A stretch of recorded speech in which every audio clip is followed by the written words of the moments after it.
What's up, you guys? Sasha here. This video is going to be about some super boring stocks that nobody else is talking about, but I am invested in and I think are going to do really well over the next few years. Now, if you go and watch investing videos, pretty much all of the stuff out there talks about really popular topics because, people watch videos about really popular topics and these topics are usually popular, to give them credit, because the stocks that they're talking about are appreciating in value. So if you go and make a video about Tesla, or if you go and make a video about Bitcoin, it is really good for your channel and everyone goes and watches it, and you can go and put a picture of Elon Musk on your thumbnail, and that's really great. So knowing all this, I decided I'm gonna go and make a really boring video that does not talk about Dogecoin or Doggycoin. I don't know, tell me in the comments below which one of those it is. I decided that I'm gonna go and make a video about the manufacturers of computer semiconductor chips and companies that then assemble them into various kinds of hardware.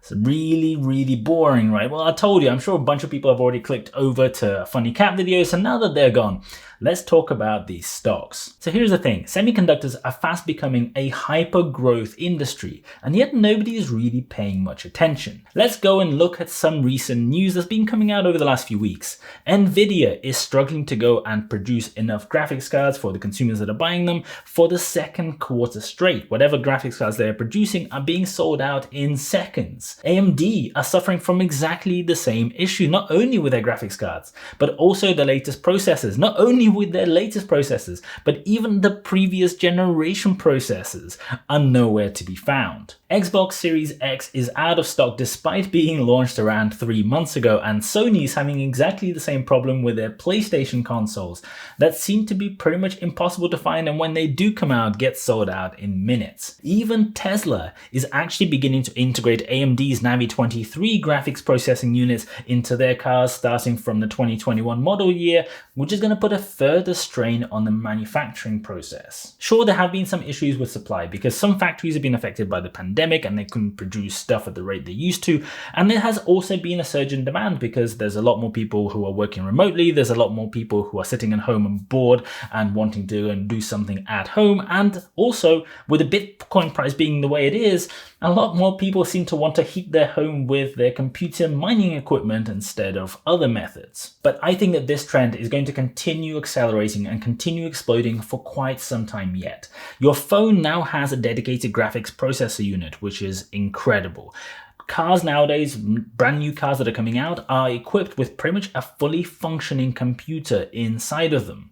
If you go and look at the Internet of Things, everything is becoming smart, even things that maybe don't need to be. More and more people are working remotely, and some of these people need high-powered computers rather than relying on the centralized server sitting in the office. The world of gaming is booming, and that world requires ever-increasing processing power. And if you look at around the world, 50% of East Asia and 2/3 of India and sub-Saharan Africa don't even have internet yet.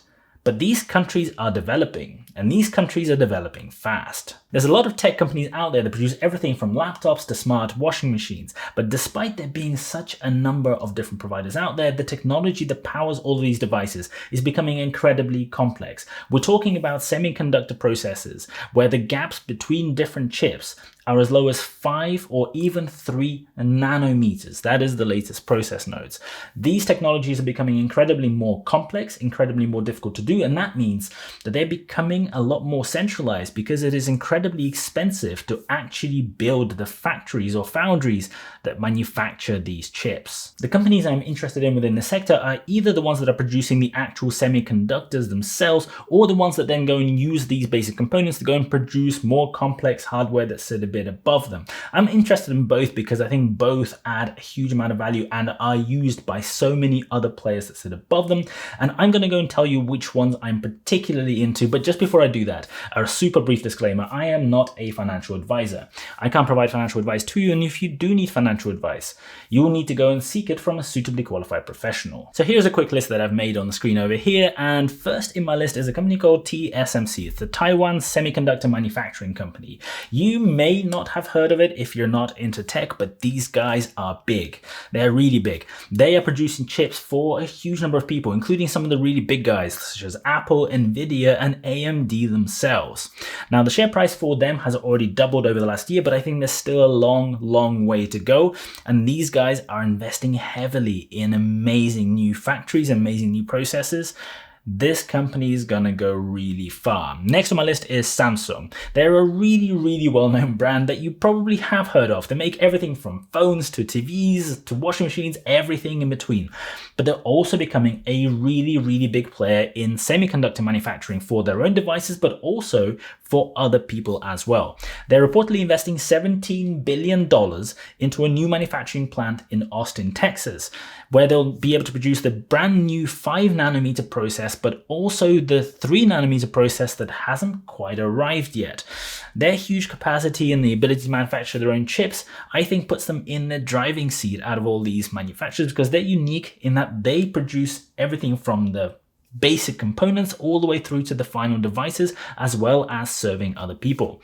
Next on my list is Micron, a really interesting company that's becoming really well known for their fast memory chips that have really revolutionized solid state drives. This is a form of fast memory. I've begun noticing that a lot of the best, the fastest and most reliable solid state drives out there, as well as other types of memory and memory related tech out there, uses Micron chips. And I think that these guys are doing something phenomenal under the bonnet, because the performance of these things has exploded. Their share price is already 750% up over the last 5 years, which is insane, but I actually think this might just be the start. Next on my list is Qualcomm, another company that has had a stellar 2020, and they produce a massive load of different kind of semiconductors, as well as working in some other related fields, like they have a lot of patents in wireless technology.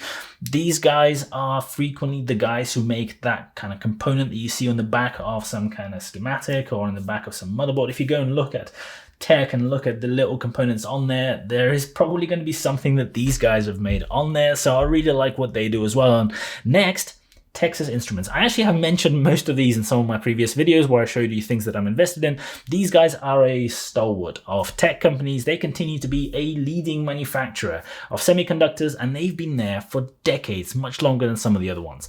Along with Micron and Qualcomm, they are based in the US.